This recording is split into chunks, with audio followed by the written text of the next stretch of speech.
Hey everybody, welcome to the Panthers postgame show. Kristen Balboni alongside Panthers legends Thomas Davis and Jonathan Stewart. And guys, we are talking about the 17-7 loss to the Saints. So what I want to know, and Stu, I'll start with you, is how does the team that goes into Green Bay and has this big upset win last week lose this game? Lack of preparation. I don't think they understood what was totally at stake here. All week long, we're finally in this place where we are expecting the Carolina Panthers to come back to home in Bank of America Stadium against the New Orleans Saints. A very crucial game. It's a division opponent, and we're expecting them to win this game. And so it's different to be playing with the expectations that you're not a good team because you have something to prove. It's a different type of energy. But now, when you're on the other side of that, now you're having to prove that you are a good team. So you have to execute at a level that is consistent.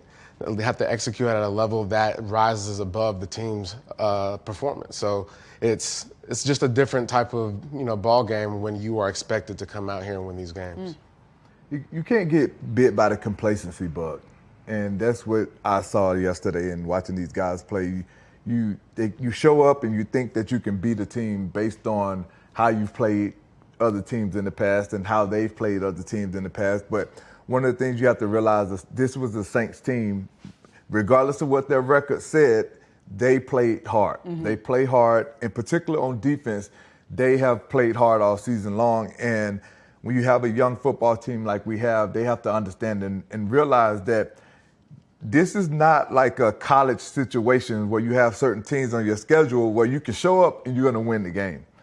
This is the NFL where you have a bunch of grown men that are out here trying to feed their families, and they're going to do it however they can on Sundays, and you got to make sure that you're prepared to match whatever energy. Honestly, you shouldn't be prepared to match. You should force them to have to match your energy every single time that you take the field, and we don't see that consistently enough from this group of players. And that's something that, it comes with time. It comes with veteran leadership. It comes with guys understanding and realizing the magnitude of the situation that we're in, especially we talked about it when you're playing a divisional opponent.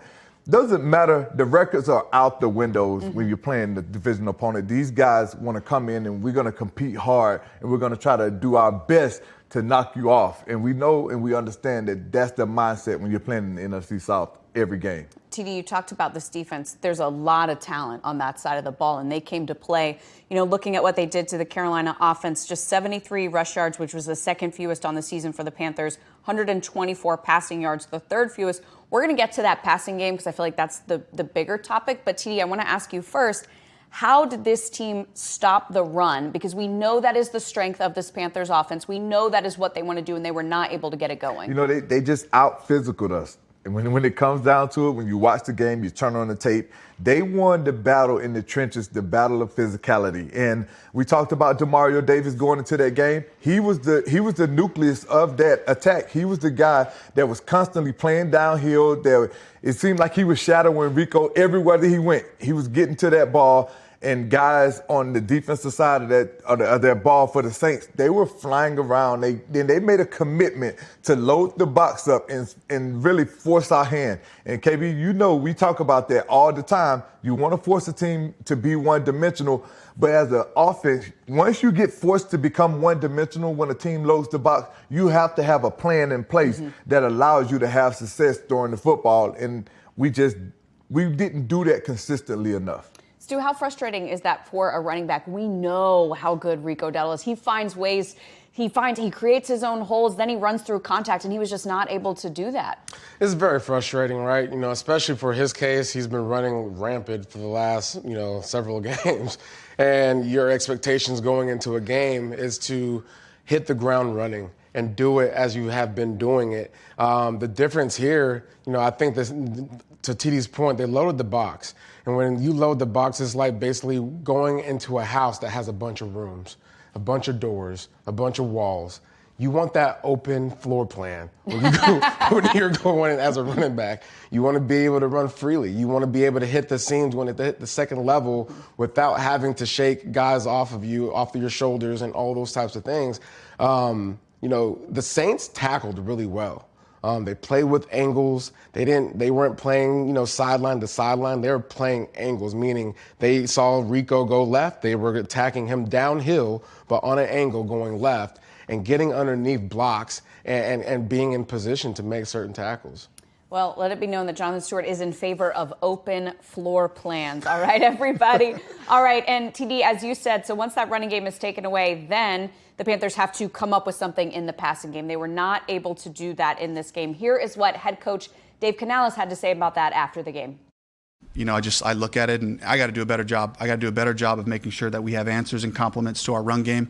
They did a fantastic job taking care of that part of it. And we hit a couple of passes, but not enough. I got to make sure that we put our heads together and game plan so that we have answers for when teams make it difficult to run the ball. Dave, why does this passing game struggle to create consistent vertical plays? Yeah, that's something we're working on. It's just taking advantage of those opportunities one-on-one down the field, and it comes down to just me to you factor and making those plays. At the same time, from a game plan standpoint, I got to make sure we're putting our guys in the right spots, taking advantage of matchups. What are the limitations in the passing game that you think are holding this offense back right now? I think it's just timing and rhythm, but also it's the choices, the type of passes. That's something that starts with me, and I got to make sure I look at that and make sure we're putting our guys in the right situations with the matchup and leverages that we're working with to give them access so that Bryce feels confident to throw to the guys in different spots. All right, TD, we just heard Dave Canales say that, he thought the limitations were timing, choices, making the right decisions. What did you see from that passing game? All of those things, what he just talked about, we never could develop any kind of real rhythm. In passing game, we know that it's all about rhythm. We know that it's all about timing. And when that's off, I think the Saints did a great job of keeping us off schedule. We wasn't able to get on schedule. And I don't think Bryce ever really got comfortable with his reads, and the Saints showed us a bunch of different looks, and we just got to do a much better job, man, of getting the ball into our playmakers' hands a lot earlier and allowing them to utilize their playmaking ability once they have the ball in their hands. And I don't think that was something that we did consistently enough, and it showed up with us only having 124 passing yards against a defense that just hasn't performed well from a standpoint of the passing game. They've done a really good job in the run game. And, with Kool-Aid McKinstry, not really being a huge factor in this game, which he has been for them all season, it's surprising to see the numbers be so low, KB. Mm-hmm. TD just said getting the ball into the hands of the playmakers a lot earlier. Stu, what does that do for an offense? When you get the ball into your playmaker's hands, it gets things going, right? It's like turning on a car. Hey, let's just start it first, right? And sometimes that comes in the form of running the ball, right? Rico Dowdle. That's the quickest way to get the ball in a playmaker's hands. But when you recognize that a defense showed up to basically challenge you and say, you have to beat us through the air. Mm-hmm. We are putting everybody here at the line of scrimmage here to stop the run. You got to take that as a disrespect. If I'm an offensive coordinator, if I'm a quarterback, if I'm a receiver, this is an opportunity for us to show, hey, yeah, we can get the ball in our our ball players' hands quicker. But what really needs to happen is we need to dictate this game. Mm. If we are sitting back being passive in the passing game, what do you expect is going to happen? Mm-hmm.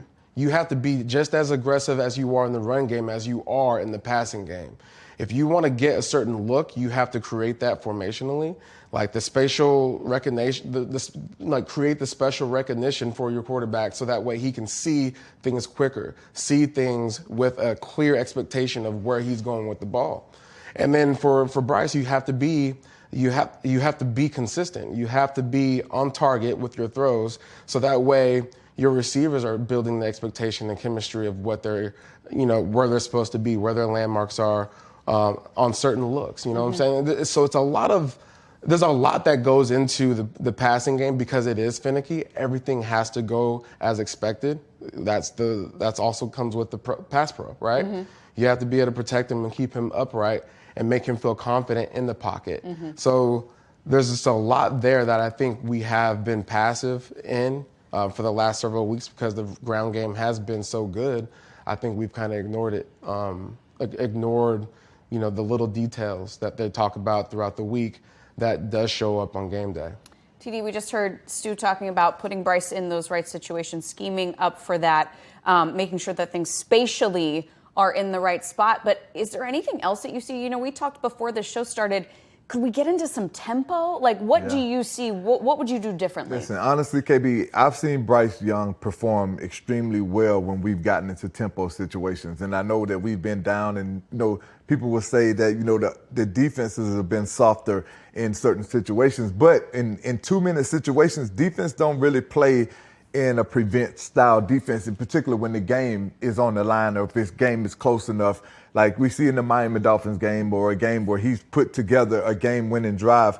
I think that those are opportunities, like the Green Bay game, like those are opportunities to really see what a quarterback is capable of in those kind of situations. And if he proves to me in those environments that he can handle the offense, he can take control of the situation, which allows, like Stu just talked about, allows your offense to be aggressive in the passing game. That puts so much pressure on the defense because we can't get comfortable. We have to be on our heels and we have to react to what the offense is doing to us. So I think that's one of the things that I have seen Bryce Young play extremely well in. So as a coach, I would try to incorporate that more. See if there's something that would get him jump started. Like with a running back, when you get the ball to him early in the game, and then now he has that confidence and he's having a great game because he's been fed the ball early. Well, with the quarterback, if you get him going early, you have some consistency with, you know, keep sustaining drives by making the defense play on their heels.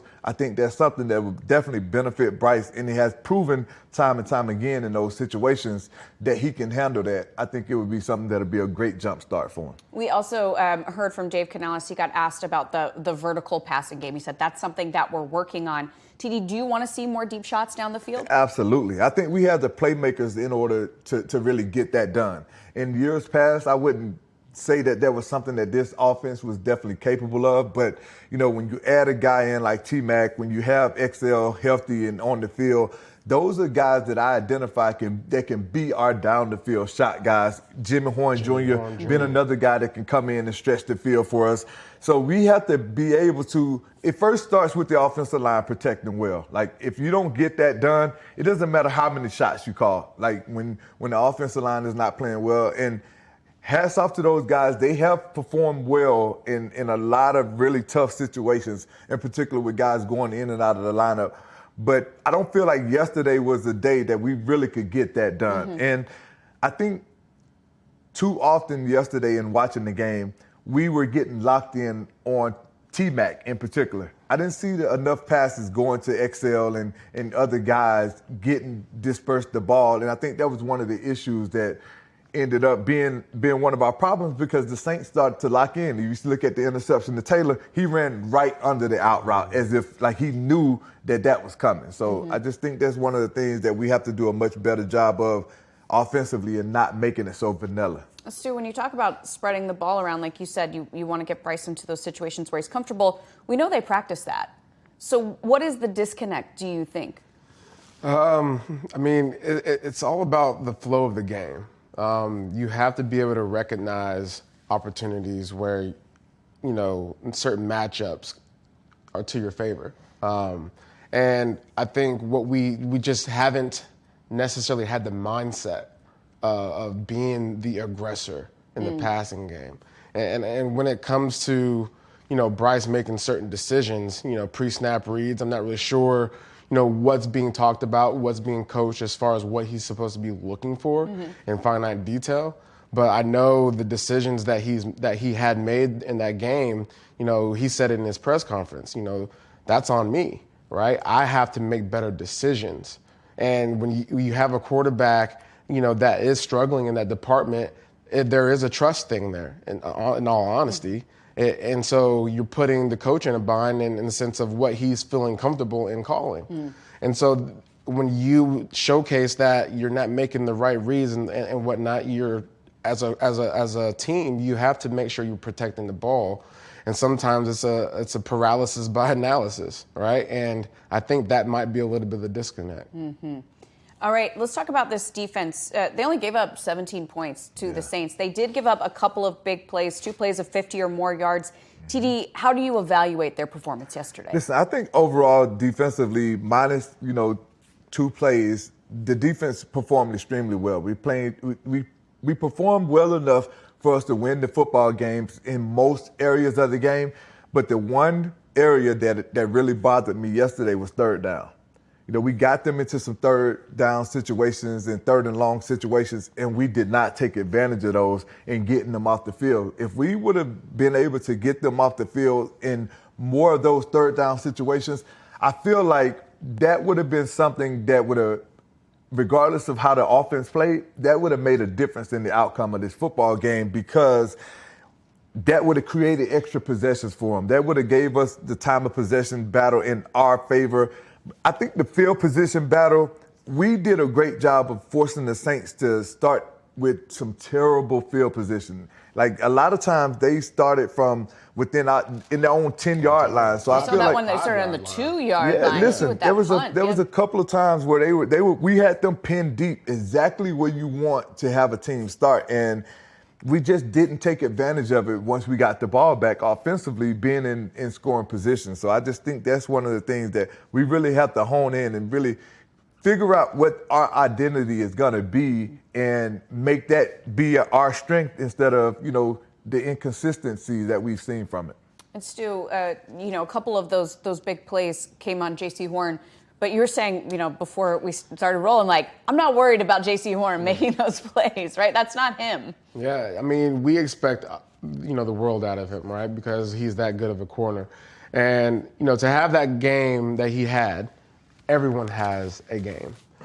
We expect him to not have that game again, right? But those are 2 plays. I look at the explosive plays from yesterday, and 2 of them accounted for 114 yards.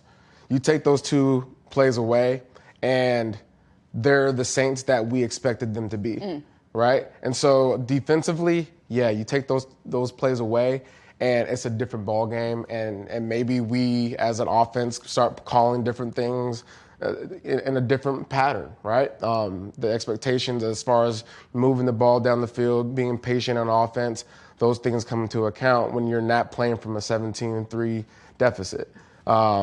But again, I think the defense did enough yesterday, in my opinion, for us to win that game. The 2 big plays and all. If we did enough on offense to put ourselves in scoring position, whether it was, if we just got some field goals, right?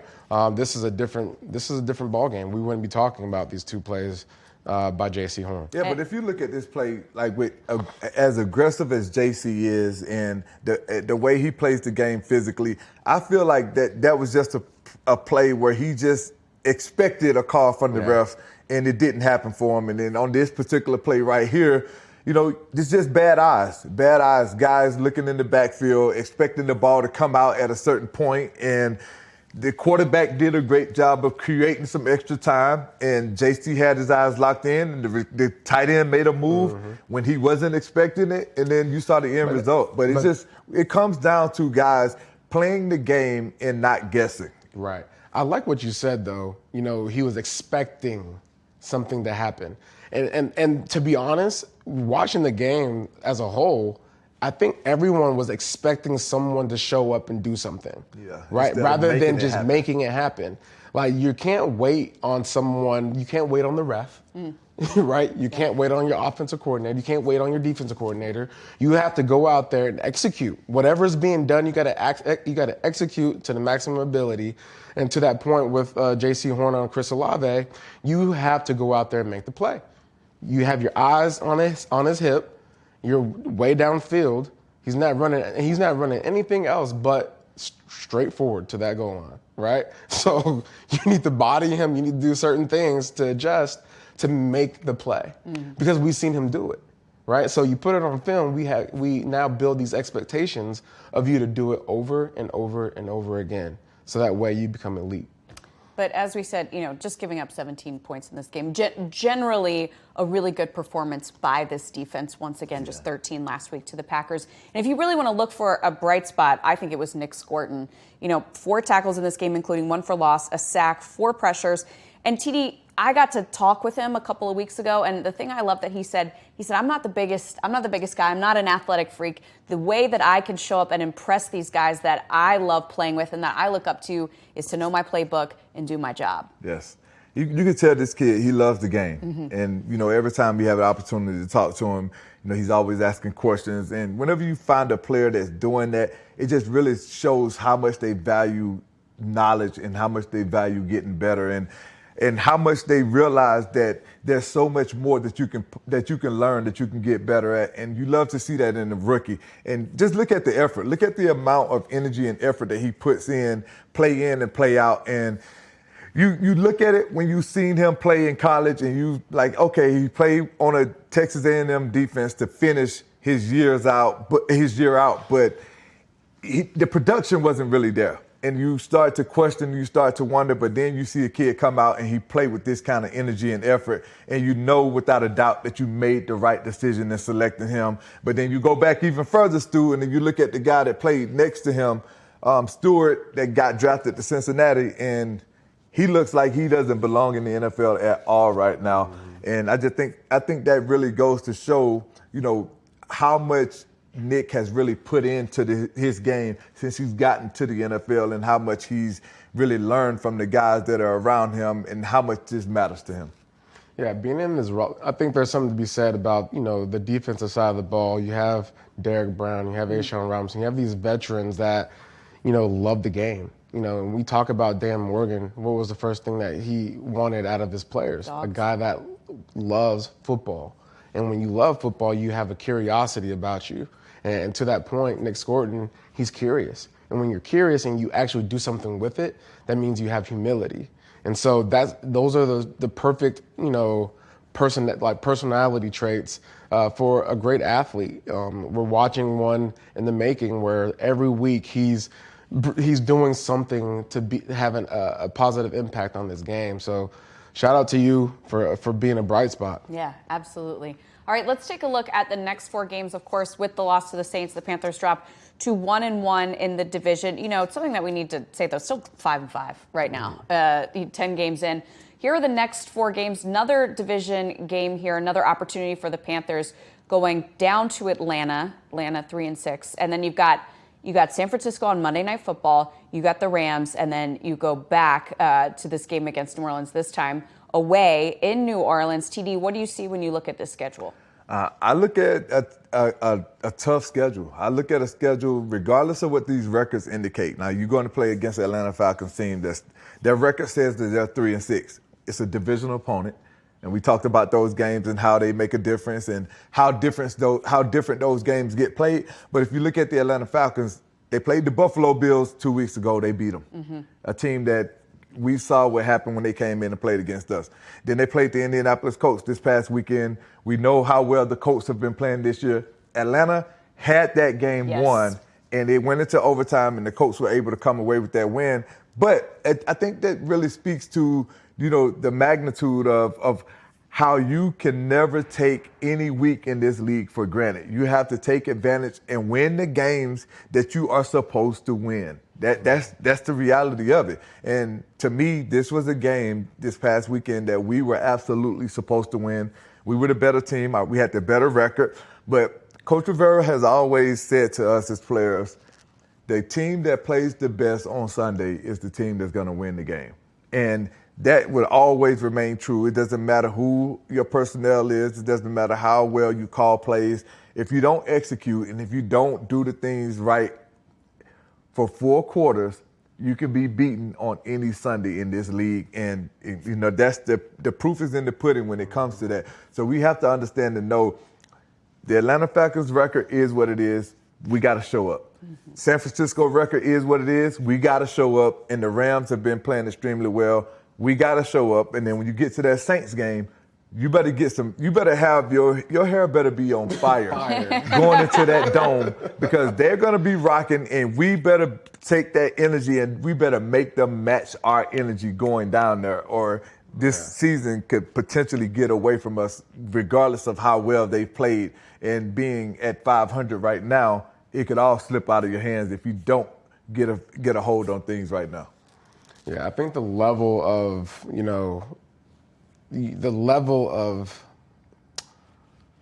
you just have to rally yourself, right? Because no one's coming to save you. No one's coming to save you, and that goes for every position, every person on staff. Right now is the time for you to make a move for the rest of this season. The Atlanta Falcons, that you beat them 30-0. That don't matter no more. That's long and gone. You know what? It does matter. It matters because they know it happened. Well, they know it happened, and they know that you're coming into their house, and they're gonna have revenge on their mind. But more importantly, you have to go in there with a clear palate, okay? And understand that whatever you've done before, it doesn't carry. Besides the fact that it pisses them off, right? And so you have to go into Atlanta knowing that you're going to get their best shot, and you have to have a better shot. And then when you play the San Francisco 49ers at their place, guess who's there? Christian McCaffrey. Guess who used to play for the Panthers? Christian McCaffrey. Guess who is going to have a vendetta? Yep. Christian McCaffrey, right? So, so what I'm saying is you're going to have to rally yourself. You're going to have to find a reason why you're showing up every single game. Because sometimes it is hard. It's a long season. It's like, man, how am I supposed to get myself up to play at this level every single time? I don't know. That's up to you. You got to go talk to the guy in the mirror, right? Look at yourself in the mirror, watch tape, be honest, and see how you can come out and get better every single time you play football. Because that's what it's all about. How good can I get? That's why you play this game. Yeah. All right, let's take a look now at the NFC South standings. And guys, the Panthers still in a very good position. And TD, like you said, at 5-5, now is the time to rally yourselves like you're both talking about, because there's a lot of opportunities ahead. There are a ton of opportunities ahead, and just look at that, man. Look at what a win could have done for this team yesterday. Had we won that game, we would have been sitting exactly where we wanted to be, in prime position to be able to take a firm step forward in trying to win this division. But nonetheless, we're still sitting right here and we control our own destiny. And that's one of the things that you love. After 10 games into a season, you love being in a position where you control your own destiny and you're not at the mercy of somebody else having to lose or win games in order for you to have an opportunity to make it into the playoffs. Yeah, absolutely. Great opportunity next week with the Falcons, as Stu said. All right, we always end the show by getting your Monday night picks, but I believe we have a little update on how the season is going for you guys so far. And I know that you are both competitive, you want to win, but unfortunately, you guys are losing out to our away crew right there. Not too good. Look at Al, 600. Yeah, he's doing really good, huh?